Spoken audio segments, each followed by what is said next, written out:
ubona ko ari amavuta yamenye ntabwo ari amaraso.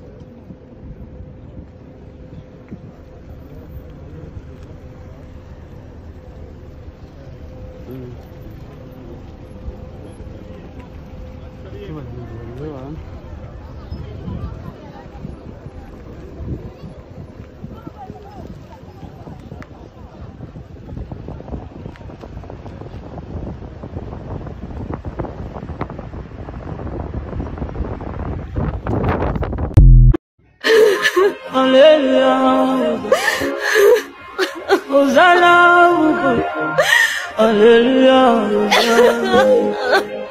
Hosanna limambo. Impanuka ikomeye y'imodoka abereye mu mujyi wa Kigali ku Kicukiro yahitanye abantu batatu mu gihe abandi bakomeretse bakomeje kwitabwaho n'inzego z'ubutabazi. Isa 12:45 zishyira saa moya z'ijoro ryo kuwa mbere nibwo ikamyo yafuso yamanutse mu muhanda werekeza hazwi nko kwa Gitwaza ivuye Kicukiro centre. Izivuza amahoni menshi bigakeka ko yari yabuze feri.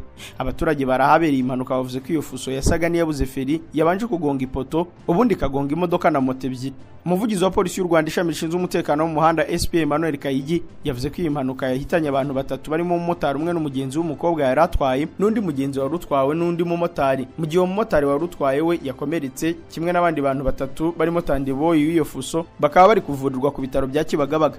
Muri rusange ibindi byangirikiye muri iyo mpanuka kugeza ubu ni moto 3 n'imodoka 3.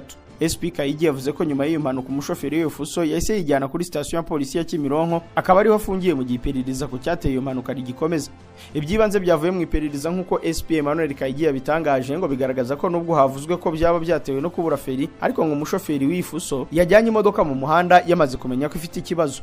Ati yagiye mu modoka itari kwaka aravuga ngo bamusunikira shiture yarara ahantu hamanuka. Urumva ko harimo n'uburangare. Urumva ko niba imodoka itakaga yari yamaze kubona ko harimo ikibazo. Harimo n'uburangare rero umuntu wagiye mu modoka itari kwaka akajya kuyishiturira mu muhanda muri ari amasaha imodoka ziba ari nyinshi. Urumva ko ari uburangare n'ubuteganye buke. Umuvugizi wa polisi ishami rishinzwe umutekano mu muhanda yibukije abakoresha umuhanda ko mu gihe cyose batwaye ikinyabiziga basabwa kutirengagiza ikibazo icyo ari cyo cyose niyo cyaba gito ko gishobora guteza impanuka. Abasaba kujya bahora bagenzura ubuzima bw'ibinyabiziga niyo byaba bifite icyemezo cya contrôle technique kuko utamenya igihe impanuka yabera. Ni impanuka yabere ku Kicukiro ku mugoroba kuri uyu wa mbere kabije kurikira yari yabaye mu gitondo ku Kimironko aho imodoka itwara abagenzi yanyuze mu muhanda w'icyerekezo kimwe itemerewe igongana na moto umumotari no yarahetse bita bitaba Imana.